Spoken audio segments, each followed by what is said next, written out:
Good morning, my name is Edward Hoffer, and today we're going to be looking at laser rangefinders. We'll look at what the application in the field is, how they work, and the model we'll be working with today is the Vortex Impact 1000. Now, all laser rangefinders have a very similar design. They feature a menu and measure button on the top of the unit, the laser itself, as well as a magnified optic with a high-speed camera that you'll be viewing through. Now, how these work is when you press the measure button on the top of the unit, it sends a cluster of lasers downrange. Those will reflect off of the target and back to the high-speed clock. Now, the reason it sends a cluster of lasers rather than one is in case a tree branch or something's hanging down in the way, it will still give you the average of the cluster rather than that one laser, which might give you an inaccurate reading. Now, the Vortex Impact 1000 features a very similar design to these rangefinders. It has the menu and measure button located on the top, as we said, a waterproof battery compartment in case it's raining or you drop it out in the field, as well as an adjustable eye relief to better fit the unit to the user so that you have a clear view through the optic. Now, this rangefinder has two different modes. It features the line of sight mode as well as a horizontal component distance mode. Now, the line of sight mode is what you would use in an application such as golf. If you're just looking across a flat plane, you just want that point A to point B measurement. Or if you're on a very steep incline, it will still show you the overall distance if you're looking up or down a very steep mountain. Now, where this HCD mode comes into play is if you're on a mild incline out in the field, such as hunting. Now, what the HCD does is it takes the average of the angle and the point A to point B measurement and gives you the horizontal plane measurement.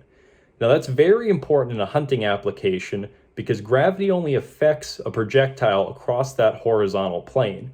So as you see with the example, if the diagonal is 500 yards, gravity will only be affecting that projectile for 385 yards. This is very important when you're making your calculations and adjustments with the scope to make humane shots out in the field. There are many applications for laser rangefinders. It is a tool no different than a measuring tape. People use them frequently for golfing, hunting, archery, and sport shooting, as well as anything else that you want a good long measurement on. Now, there's a couple things to consider with laser rangefinders. They are classified as a Type 1 laser, which requires no extra PPE. The beam will not harm eyes of anything that it is shot towards. And environmental factors do affect these. Water and glass can give very inaccurate readings, so just be mindful to what the laser is aimed at when you're taking those measurements and make sure that they are accurate. Now, like any other tool, it is something to help you. It is not what you should solely rely on. So if you are using it in a hunting application, know the limitations of yourself and the weapon you're using, and make sure that you always make humane shots. Good morning. We're out now at the local baseball field, and we're going to go over the operation of the Vortex Impact 1000. Now, as you can see here, there are the menu and measure buttons on the top of the unit, the adjustable eye relief on the back, as well as that waterproof battery compartment. Now, on the front, you will see the optic you'll be viewing through in a few moments, as well as the laser and the high-speed clock to make the measurements. Now, during the video, I'm going to be going through the menu settings and the different options. So if you press the menu button and hold it, it will pull up the menu options, which will allow you to switch between that line of sight that we talked about and the horizontal component distance. Now, pressing the measure button once will turn the unit on, and pressing it a second time will give you a measurement on what your crosshairs are pointed at. So we'll go over and you'll now see the operation of it. All right, so as you can see, we are in the line of sight mode in yards. So if we take a reading, pressing it once and then pressing it again, gives us 20 yards with a -5 degree incline. Now, if we hold down the menu button for about 4 seconds, it'll give us the option to switch between line of sight and HCD. We'll put it into the HCD, as well as the units from yards to meters. We'll go over to meters.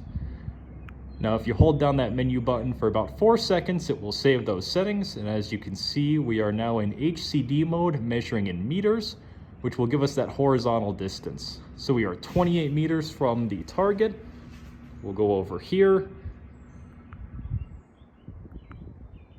And we are 68 meters from the shed across there. Unfortunately, I don't have too steep of an incline to show the line of sight versus the horizontal component distance, but again, on the steep incline, you would want to be using that line of sight mode, not the horizontal component distance. All right, so now we've gone over the operation in the field of the Vortex Impact 1000, which is very similar to all rangefinders out on the market. And I just want to take a moment again to say, if you are someone who chooses to provide food for your family through the animals that God has blessed us with on this planet, always know your limitations and make humane and ethical shots when out in the field. Thank you.